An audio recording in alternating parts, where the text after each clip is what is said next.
Follow Yarif, agus Kate Forte, cúpla ceist. Is mis Danny Brown, agus Tom Harvey sásta, gailge laud, agus mé mon mo cadibre. Well, Tom ein seo inov, les dúrahor, dáv crine éireann, tá sé na cahialach coiste na gailge freisin, an talamh cáilúil ceol, an talamh file, an Dr. Micheál Sullivan, fáilte rót Micheál. Gur mí maithagad Danny, an áhasam a bheith seo. Micheál, tá éistagam bhfuil áirtsim agad I ngach sais ceol, ach abalum céan sais ceol is ansala. Well, is tócha Danny gur bheith an ceol tradiisiúnta na héireann agus an ceol clasachach. An dórád agus iad a bheith meascathe an a haimegum in san dórád an dó ceol son. Agus tá a go héan gomíon a meascáin den dó tradiisiún sin le chlosint go minic agus go saléir imi ceol héan ar an piano nó leis an ceol héireann. So ceol tradiisiúnta na héireann agus an ceol clasachach an dó ceann is fearlumm. Micheál, tá ráfla a go bháil hat go bhfuil tú chun ceol ar an ukulele a bhunú. Well, nó mé éit an bhaist gur tá sé ráite freisin gur mise an taon olah le ceol ar fud an dain. In san dain ghuiilean an ukulele a haint agus ham anna bhródú las an. Dás níos in áíre nuair a bhíos ach 8 milliún dhís an ukulele a haint.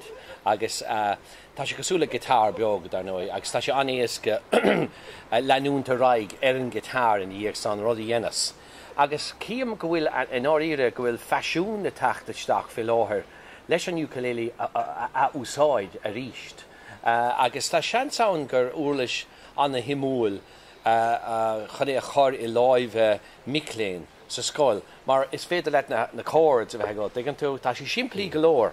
Tá sé dachar fán a haint ar an ukulele. Tá sé le haig chords agus tú a canna nó duine éigen eile I ceol nó rud éigen. So, beit sé anú úsáidach is an a dachas ceapam héin.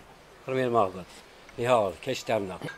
Cén túr atá agad faoi ceol, beover, dréitach an geantar a Dr. Sliabh Luachra. Well, Shanna hanna gom dar nó Danny ar an tradiisiún son. Ceapam héin is ceapan mórán daine. Go bheith an rud is cáilúla nó an rud is fearr a bhaineann leis an tradiisiún son a Sliabh Luachra ná an nasc idir an ceol agus an ranke. Nachhfuil sé sin cailte.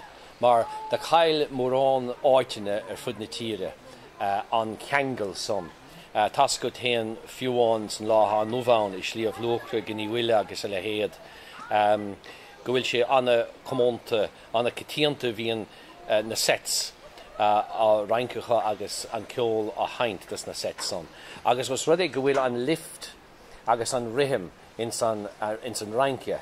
Dar nó caiith sé sin a bheith istigh I gartlár an ceol freisin. Ceapam héin gur bhí sin an príomhchúis go bhfuil an fíor álannacht sin a bhaint le tradiisiún Sliabh Luachra. Muile buchas Micheál. Fáilte rót a bhócha. Fáilte rót.